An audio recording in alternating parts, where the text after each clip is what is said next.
تمام انبیاء کے، رسولوں کے، ہمارے بعد آنے والوں کے جد امجد کون؟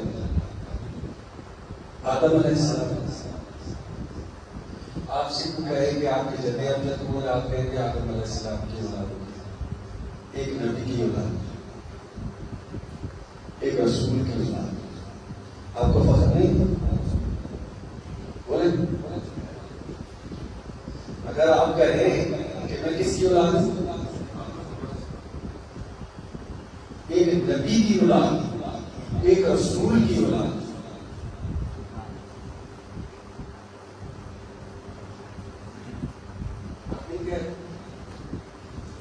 آپ اپنے آپ کو نبی کی اولاد مان رہے نہیں سکتے؟ آپ اپنے آپ کو پٹھان، گجر، سید نہیں کہنا چاہتے؟ اب یہ بتاؤ آدم علیہ السلام کی ذات کون سی تھی؟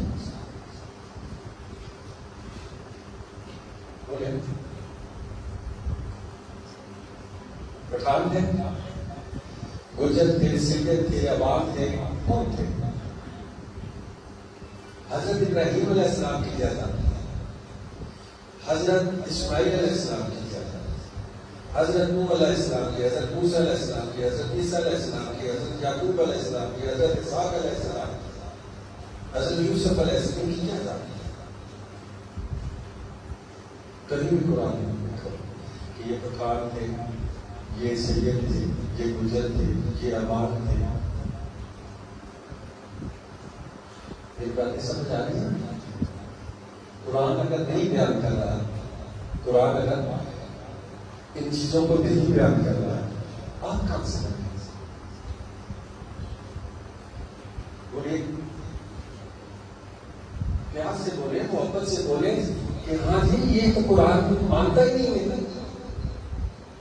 تو میں نے کیا کر رکھا ہے؟ کتنے میں نے آج مجھے خیال آیا سب میں بچے کھڑے ہوئے تھے، میں نے کہا سب سے پوچھوں آپ کس کس نسل سے تعلق ہے؟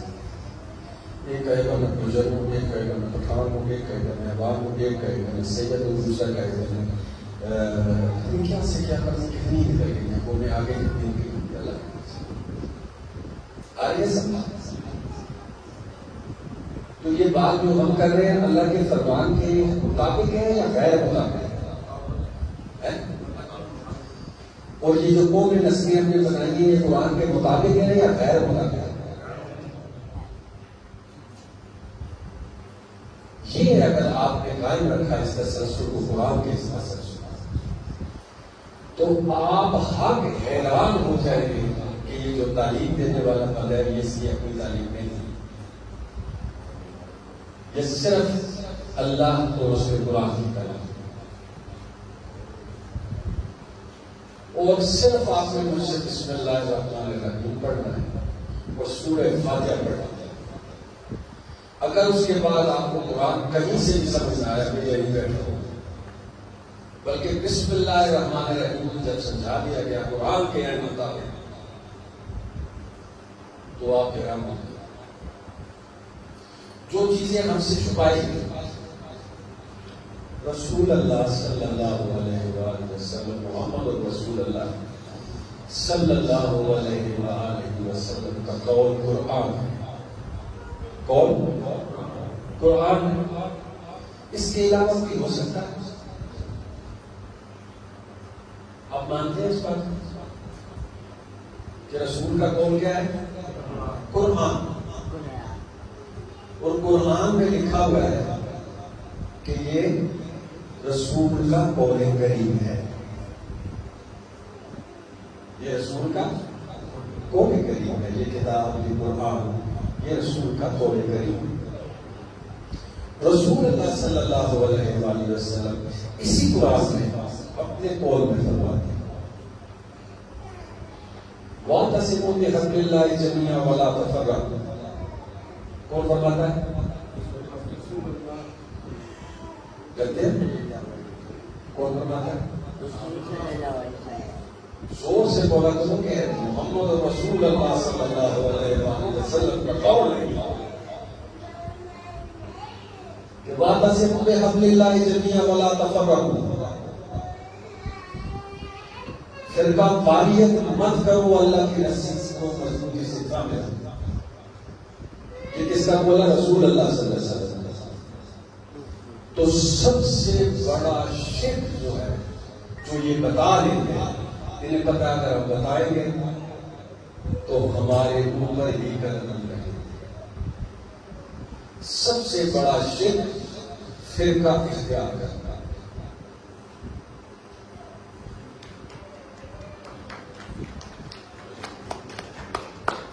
سب سے بڑا شرک فرقہ اختیار کرنا. اور اس سے بڑا شرک ہے مذہب اختیار کرنا. اللہ نے آپ کو مذہب نہیں کہا. اللہ نے کہا لقد خلقنا الانسان فی احسن تقویم. ہم نے آپ کو بہترین تقویم میں بنایا. فرمایا اقرا بسم ربک الذی خلق الانسان من علق اقرا وربک الاکرم الذی علم بالقلم علم الانسان ما لم یعلم. ہم نے تجھے خلق کیا. ہم نے تجھے خلق کیا کس سے؟ خود سے. کس سے؟ خود سے. اب اللہ کی صنائی میں آپ کو بنانے میں اللہ نے کسی کو اپنے ساتھ شریک نہیں کیا.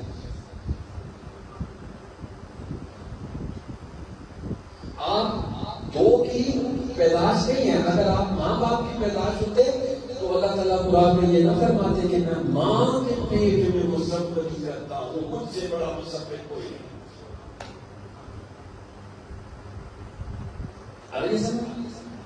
کہ میں ماں کے پیٹ میں مصور ہی کرتا ہوں، نقش و نگار دیتا ہوں تجھے. اب نقش و نگار کون دیتا ہے؟ رزق کون دیتا ہے؟ نیند کون دیتا ہے؟ بھوک کون دیتا ہے؟ پیاس کون دیتا ہے؟ موت کون دے گا؟ اور میری زندگی کا مالک کون ہے؟ اس زمین کا مالک کون ہے؟ تو اس سے پیاس نہیں لگتی. ہر طرف وہی تو ہے. کہتے ہیں زمین میری، للہ ما فی السماوات و ما فی الارض.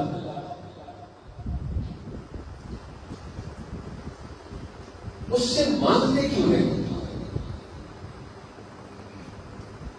یہ شرک بیچ میں ڈال کے کیوں مانگتے ہیں؟ جس طرح اللہ نے ہمیں بنانے میں، ہمیں زندگی دینے میں کسی کو ساتھ شریک نہیں کیا، اسی طرح اللہ سے محبت کرنے میں کسی کو بھی ساتھ شریک کیا. کیوں؟ کہ رسول اللہ صلی اللہ علیہ وآلہ وسلم کا سلام.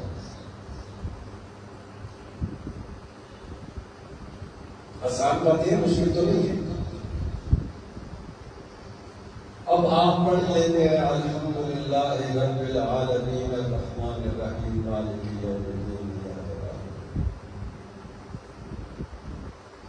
اب بہت بہت اور آپ کے لیے، میرے لیے آپ کے لیے، پورے عالم انسانیت سے قرآن ہدی للناس. قرآن کیا ہے؟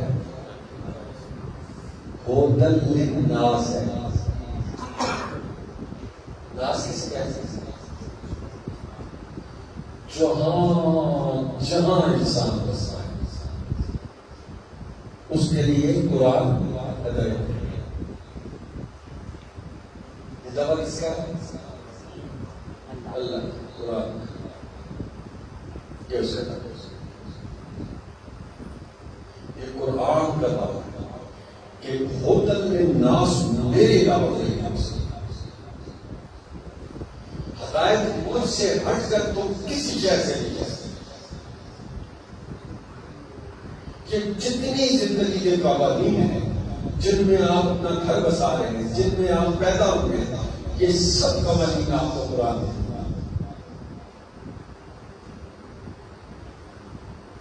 آپ کے گھر میں ماں باپ ہیں، آپ کے گھر میں بیوی ہے، آپ کے گھر میں بہنیں ہیں، آپ کے گھر میں بھائی ہیں، آپ کے گھر میں بچیاں ہیں. یہ سب کچھ بات کی ہے. ایک گھر پوری مملکت ہے، اس میں ہر موجود ہے، چھوٹا بھی ہے، بڑا بھی ہے، سب سے بڑا تینوں عمر کے ہیں، بچہ بھی ہے، جوان بھی ہے اور بوڑھا بھی ہے۔ باہر بھی نہیں ہے، گھر میں ماں بھی ہے، باہر بھی ہے، گھر میں بہن بھی ہے، باہر بھی ہے، گھر میں بیٹی بھی ہے، باہر بھی ہے، گھر میں بیوی بھی ہے، باہر بھی ہے۔ اب گھر سے باہر کے رشتے الگ ہیں یا یہ دونوں الگ ہیں؟ باہر بھی جو گھوم رہی ہے، کسی کی بہن ہے، کسی کی بیٹی ہے، کسی کی ماں ہے، اور وہی رشتہ ہمارے گھر میں، یہ پوری مملکت۔ تو یہ قانون ہمیں کس نے دیا کہ یہ تیری ماں ہے، یہ تیرا والد ہے، یہ تیری بہن ہے، یہ تیرا بھائی ہے؟ یہ قانون کس نے دیا؟ الحمدللہ مولوی نے دیا، کس پیر نے دیا؟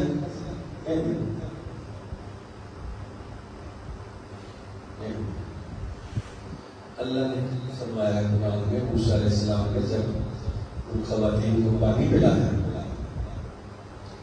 تو قرآن وہاں کہتا ہے کہ جب پانی پلا چکے تو موسیٰ علیہ السلام نے آ کے درخت کے نیچے بیٹھے تو وہاں موسیٰ علیہ السلام نے ایک ہی بات کی، کہا اے اللہ میں تیرا فقیر ہوں، اے اللہ میں تیرا فقیر ہوں۔ یہ وہ لفظ، یہ وہ نبی اور رسول ہے جن کا سب سے زیادہ قرآن میں ذکر ہے۔ یہ وہ رسول بھی ہے اور نبی بھی ہے، لفظ کیا استعمال کر رہے ہیں کہ اللہ میں تیرا فقیر ہوں۔ یہ تو نبی رسول نے بھی کہا، تو فقیر